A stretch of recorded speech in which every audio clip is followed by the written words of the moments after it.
OK, maintenant, on va introduire une autre plateforme. Je sais que ça fait beaucoup de plateformes, mais c'est vraiment des outils qui sont importants pour la compréhension générale de tout ce qui se passe dans la crypto-monnaie. Je le sais qu'au début, encore une fois, tu sais, je le répète, puis je le répète, puis je le répète durant la formation parce que c'est hyper important. Tu sais, je vous montre tout sommaire dans ce volet formation-là, mais c'est toute de la formation qu'on va voir jour après jour après jour dans les live streams, dans les vidéos récapitulatifs. Donc, c'est correct si, pour l'instant, ça fait beaucoup de choses, ça fait beaucoup de trucs. C'est normal, au début, j'étais vraiment, genre, quand j'ai commencé à trader la crypto-monnaie, puis j'ai commencé à voir tous ces types d'outils-là, tous ces éléments-là, au début, ça me mélangeait, c'était beaucoup pour moi. Puis je m'attends pas à ce que vous passiez la formation puis que vous maîtrisez tout au complet. Je m'attends juste à ce qu'on puisse voir sommairement tout ce qui existe, tout ce qu'on a en fait comme outil. Puis on va vraiment les exploiter dans les live streams. Puis au fil des jours, au fil des semaines, au fil des mois de trading, puis rendu à un moment donné, ça va être facile pour vous, puis ça va être rendu comme une deuxième nature. OK? Fait que je ne vais pas m'éterniser sur ce que la plateforme, sur tout ce que la plateforme fait. OK? Pour ceux qui s'intéressent, cette plateforme-là, c'est Trading Light. C'est une plateforme qui ressemble beaucoup à TradingView. C'est une plateforme de charting comme TradingView. Sauf que cette plateforme-là euh, a de l'information additionnelle qu'on n'a pas sur TradingView. Okay? C'est de l'information qui vient directement des exchanges. Euh, Ce type d'information-là, c'est ça qu'on va voir durant cette vidéo-ci puis les prochaines vidéos. À mon avis, c'est l'information le plus important dans le charting. Que je sois dans un bas de range ou dans un haut de range, si je décide de prendre un long position, c'est basé majoritairement là-dessus. À l'inverse, si je décide de prendre un short position, c'est basé principalement là-dessus. Parce que ce type d'information-là, c'est l'information que les autres traders font dans le market. OK? Évidemment, sur cette plateforme-là, là, elle continue à se développer encore là, au fil des semaines. Je vois toujours des trucs qui s'ajoutent à cette plateforme-là. Mais comme on peut voir ici en haut, on n'a pas accès à toutes les exchanges. On n'a pas accès à Mexi. Mais nous, pour l'exercice, puis ce qu'on va utiliser en général, c'est du côté de Binance. Donc moi, j'utilise le chart de Binance USDM BTC USDT. Fait que c'est là qu'il y a le plus de volume. Donc c'est là on va essayer d'évaluer puis d'identifier ce que les traders font dans l'exchange où est-ce qu'il y a le plus de volume. C'est pas rare que je vais aller voir sur d'autres exchanges également. Je vais aller voir sur Bybit souvent. J'ai l'habitude d'aller sur Bybit parce qu'avant, je tradais beaucoup sur Bybit, mais je sais que OKX a beaucoup de volume aussi, donc on pourrait aller jeter un coup d'œil là-dessus. Une fois qu'on maîtrise là, les éléments, on peut commencer à se promener d'exchange comme ça, puis déterminer un peu un pattern de ce qui se passe en général dans le marché. OK? Puis il y a un autre outil aussi qui est Coin Analyze, où est-ce qu'on va pouvoir avoir accès à ces informations-là de façon agrégée, donc toutes combinées ensemble. Évidemment, ce n'est pas aussi précis qu'on l'a avec Trading Light, mais ça va nous donner une bonne idée d'ensemble. Donc, on va jumeler beaucoup Coin Analyze, Trading Light, puis tous ces éléments-là ensemble pour voir ce que les autres traders font en général dans le marché. Parce qu'il faut comprendre que il n'y a pas d'argent qui se crée dans le marché. Okay? C'est-à-dire que quand vous faites de l'argent en tant que trader, c'est quelqu'un d'autre qui a perdu de l'argent. Donc, majoritairement, le marché va toujours aller dans la direction où est-ce que ça va faire du mal au plus de personnes. C'est bizarre à dire un peu, là, mais disons qu'on est dans un bas de range comme ça ici. On va prendre en exemple ça ici. Là. Disons que dans le bas de ce range-là ici, il y a beaucoup, beaucoup, beaucoup de short position qui ouvrent là ici. Puis qu'on a un gros support, ben, il y a des bonnes chances que le prix reverse puis qu'on ait un mouvement qui est agressif vers le haut pour faire perdre tout cet argent-là, qui est rentré en short position. C'est les gros traders puis les traders expérimentés qui veulent récupérer de l'autre côté dans des long positions. Parce que quand vous faites de l'argent, exemple, dans un long, c'est qu'il y a des shorts qui perdent de l'argent. Si vous faites de l'argent dans un short, c'est qu'il y a des longs qui perdent de l'argent. L'argent ne se crée pas dans le marché. Elle fait juste se transférer des traders inexpérimentés aux traders expérimentés. Okay? Donc ça, c'est super important. Donc, nous, on va évaluer beaucoup ce que les autres traders font dans le marché pour être capable de se positionner toujours du côté des traders expérimentés. Puis tout le temps du côté où est-ce qu'on va venir impacter ceux qui sont pris dans le chart. Quand je parle d'être pris, c'est exemple, on reprend le même exemple des shorts qui sont ici en bas. Si le prix se met à monter, ben, eux autres sont en déficit.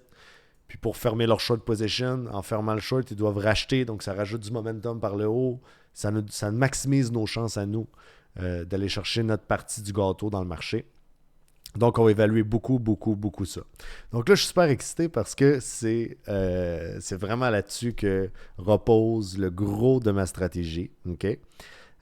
L'analyse technique de base, c'est pas parce qu'on a une trendline que le prix ne pourra pas aller en dessous. C'est pas parce qu'on est dans le bas d'un range que le prix ne pourra pas continuer à descendre. C'est pas parce qu'on est au Golden Pocket du Fibonacci Retracement que le prix va absolument soutenir puis repartir. C'est vraiment basé là-dessus. Les niveaux qu'on a regardés dans l'analyse technique, c'est tous des niveaux qui agissent comme support et résistance. Mais là, on veut voir qu'est-ce que le marché fait dans ces supports et résistances-là. Si on arrive à un support, puis qu'il y a beaucoup de short position qui rentrent, puis que le prix ne descend pas plus bas, on le sait très bien qu'à partir du moment où est-ce que le prix va recommencer à monter, eux autres sont on appelle ça underwater, sont en déficit, ça veut dire qu'ils sont dans le négatif. Puis plus qu'on va monter, plus que les autres sont en perte, s'ils doivent fermer leur position, ils sont obligés d'acheter pour fermer leur short. Parce qu'on sait, quand on ouvre un short, on vend. Puis pour fermer le short, il faut racheter. À l'inverse que quand on ouvre un long position, on achète. Puis quand on ferme le long position, on vend. C'est l'autre est inversé. Donc, c'est vraiment basé sur ce que les autres traders font dans ces niveaux-là qui sont importants, qui va nous faire déterminer à savoir est-ce qu'on prend une position ou si on patiente encore un peu. Okay? Donc, on va commencer par le premier concept qui est le delta. Okay? Donc là, dans ce chart-là ici, c'est un chart bien normal, comme qu'on a sur TradingView. La différence, c'est ce que j'ai rajouté ici en bas. Okay? Puis ça, j'ai juste rajouté ça pour le bien de l'exercice. C'est pas avec ça que je trade précisément. C'est pas le setup que j'ai précisément. Excusez-moi. OK, c'est bon. Je l'ai juste rajouté pour le bien de l'expérience. OK? Donc, le premier, les numéros qu'on voit ici, cette barre-là de statistiques, ça, c'est le delta, ce qu'on va apprendre aujourd'hui dans cette vidéo-ci. En dessous, ça, c'est la même chose, c'est le delta, mais qui est représenté par des candles plutôt que d'être représenté par un chiffre. Puis, en bas ici, on a le volume d'achat, le volume de vente et le volume total. Okay? Le volume, techniquement, c'est tous les achats qu'il y a eu dans cette candle-là. Ici, on a 9300 Bitcoin qui a été acheté dans cette candle-là actuellement de 4 heures. Okay? On a eu 8600 Bitcoin de vendus. Puis total, on a eu 18 millions de volume. Fait que 18 millions de transactions. Okay? Le delta, c'est la différence entre les achats et les ventes. Okay? Donc, on va prendre une candle qui est déjà fermée. Okay? Comme ça, ça ne se modifiera pas au fil du moment que je vous explique, parce que là, on est dans cette candle-là de 4 heures, mais la candle change en temps réel. Fait qu'on va prendre cette candle-là ici comme exemple. Okay? Donc, dans cette candle-là, on voit que il y a eu 42 000 Bitcoin d'achetés. On a eu 49 000 Bitcoin de vendus pour un total de 90 000 de volume total. On peut remarquer ici qu'on a une candle rouge pour le delta, puis on a un delta de 7300, qui est un delta négatif. Okay? Donc, techniquement, c'est moins 7300. La plateforme, elle monte toute dans le positif. Okay? Comme ça, ici, on voit que c'est dans le rouge, mais il est marqué 7300. Simplement parce que le background est rouge. Fait que la plateforme prenne pour acquise que si le background est rouge, parce que c'est négatif le delta, c'est pas positif. Mais normalement, c'est moins 7300. Okay? Ben, en fait, la plateforme le font comme il faut. Là, c'est juste que je veux commencer à vous l'expliquer tout de suite comme ça parce que dans le prochain vidéo, on va voir le cumulatif de cette information-là. Okay? Mais là, présentement, allons pas si loin, restons dans le simple. Okay? Donc, 42 000 achats, 49 000 ventes. la différence entre les achats et les ventes, c'est qu'il y a eu 7300 plus de ventes que d'achats. Okay? Donc, on a un delta négatif de 7300. Puis le delta est représenté ici par la candle rouge aussi. Okay? Mais là, on se dit, à quoi ils servent ces candles-là? Puis à quoi il sert le delta? Si j'ai juste à regarder ici, gars, il y a une candle rouge, je le sais qu'il y a eu plus de ventes que d'achats. Mais c'est pas toujours vrai. OK? Parce que comment ça fonctionne dans le trading, comme on l'a déjà vu, les types d'ordres, on a le order book, où est-ce qu'il y a des order limits. Puis on a des market orders, OK? Où est-ce que les traders décident d'acheter market ou vendre market au meilleur prix actuel. Puis ça, le delta, puis le volume, puis toute l'information qu'on a ici, c'est strictement basé sur l'information market, sur les orders market queue. OK? Le volume qu'on voit ici, on ne voit pas le volume du limit order parce que le limit order, c'est un ordre qui est là en attendant de se faire fill. Là, il y a un ordre, exemple qu'on a un limit order long position ici, on va dire à 30 500. Puis que là, le prix actuellement, il est à 30 501, puis il y a quelqu'un qui vend des bitcoins, ben il va les vendre à celui qui a un limit order qui les achète. OK? Fait que c'est comme ça que ça fonctionne. Order book, market order qui viennent vider les order books. OK? Donc, il y a certains moments où est-ce qu'on peut avoir une candle dans le chart qui est, exemple, rouge, mais où est-ce que le delta est positif? Où est-ce qu'il y a eu plus d'achats que de ventes? Fait que techniquement, le prix a baissé, mais dans le moment où est-ce que le prix a baissé, pourtant, il y a eu plus de personnes qui ont acheté qu'il y a de personnes qui ont vendu. Mais comment c'est possible? C'est possible par le fait qu'il y ait plus de limit order short en haut du prix. Donc, à toutes les fois que les gens achetaient, le prix ne montait pas parce qu'ils remplissaient les limit order. Puis, à toutes les fois qu'il y a des gens qui vendaient, il n'y avait pas beaucoup de limit d'order achat long, fait que le prix descendait. Là, les gros market makers descendaient leur limit order. Il y avait beaucoup d'achats, mais le prix ne montait pas parce que ça remplissait les limit order. Par contre, quand il y avait un peu de vente, il y avait beaucoup moins de limit d'order d'achat. Donc, au final, si on regarde sur une période de temps, il y a eu plus d'achats, mais le prix a descendu à cause des limit orders. Okay? Puis ça, c'est vraiment, vraiment important de le comprendre. Encore là, même si ce n'est pas tout à fait clair présentement, c'est correct. Je le sais déjà, je suis passé exactement par la même place que vous êtes en ce moment. La première fois que j'ai entendu ces concepts-là, je m'arrachais les cheveux. Je disais, à ta peu, là, je comprends pas comment ça peut faire du sens, mais ça va venir graduellement, pas vite. On va arriver là. Donc là, présentement, faites juste me suivre là-dedans. Si vous ne comprenez pas puis vous ne maîtrisez pas, c'est tout à fait normal, OK? Ça, c'est quelque chose qu'on va voir beaucoup, à tous les jours, à toutes les semaines, à tous les mois. Ma stratégie est basée là-dessus, donc c'est quelque chose qu'on va voir constamment. Puis dans les live streams, je vais être en mesure de pouvoir répondre à vos questions en temps réel, ainsi de suite. Fait que ça va rentrer graduellement pas vite, OK? Ça, c'est vraiment l'introduction. Puis je vais vous montrer, on va trouver un exemple où est-ce qu'on a cet effet-là, où est-ce que sur une candle de 4 heures, puis ce phénomène-là, on peut l'observer sur n'importe quel type de time frame. On va essayer de trouver une candle où est-ce que le delta, ben regarde, ici, c'est deux bons exemples ici, OK? On a deux candles vertes, donc techniquement, le prix, quand cette candle-là a commencé, le prix, la candle, elle a fermé plus haut qu'au niveau qu'elle a commencé, donc le prix a augmenté. Pourtant, si on regarde ici, le delta est négatif. On a eu 23 000 achats, 24 000 ventes, pour un total de volume de 47 000.